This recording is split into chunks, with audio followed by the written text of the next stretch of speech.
Thank you so much. We are so happy that today was the launch of, the Global Action Week for Education, and this marks, 24 years of this important, event across, the globe. And on this particular week, every minister of education actually looks at the launch, and this is really essential because we talk about education. But I'm so glad that this is, a function or a function that is being, organized by Global Action Week for Education, and the Global Campaign for Education is the one that facilitates, the program across, the country. And obviously, we have got over 260 organizations that are working towards this important event. So this event looks at how best can governments improve, the teaching and learning of, the learners in the classrooms. And if we are to look at, the 2025, the Sustainable Development Goal report that was produced by United Nations, we see that we still have some important elements that are still at stagnation in terms of achieving the 2030, Sustainable Development Goals. For instance, we look at the teaching learning materials in the classrooms. They are still in short supply. Not every country has actually, got to the stage of, putting together, the necessary, materials for learners to learn in the classrooms. If you look at, the qualified teachers, yes, we have had quite a number of people qualified as teachers, but we see a regression in terms of that particular, aspect. And TVET, as an example again, is an area that has seen, stagnation in terms of, its provisions. So coming to 2026, this, Global Action Week for Education, its focus is going to be looking at, education financing, which is really an important aspect to consider, because we are looking at what governments should actually do in terms of education spending.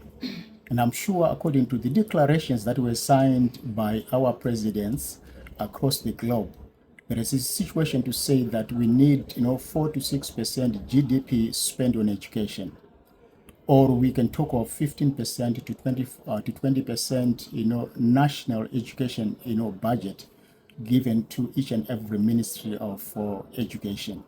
Why is this important? It is important simply because we need to make sure that we have got the necessary provisions for the teaching and learning situation in the classrooms. I think this has been, enunciated by the Honorable Minister, Professor Moyo, that we need to make sure that we provide the necessary materials for us to have, education fully supported. And this is what we are advocating for. And this particular commemoration, running from the 20th of April to the end of this week, looks at that important aspect. We are saying hold the flame high. We need to make sure that there is investment in education, investment that is actually enough to support both the teacher as well as the learner in the classrooms. So we are going to be commemorating this important day in one of our provinces called Masvingo Province, and in particular we are going to be at Mukume Primary School in Mwenezi District. And this is going to happen on the 22nd of May. Why 22nd of May is simply because schools are on holiday, and we want the learners to actually understand that there is this important, program for them in their schools. So we wait for them to reopen for second term, and then eventually we will then allow them to actually be part and parcel of, the commemorations. So this is going to happen when schools have actually, reopened.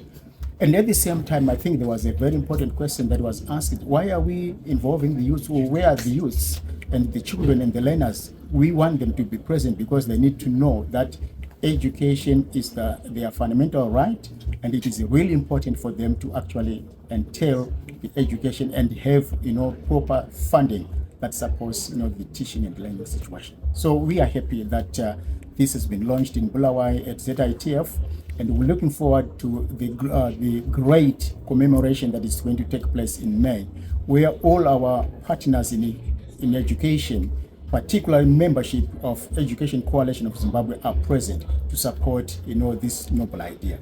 I want to thank you.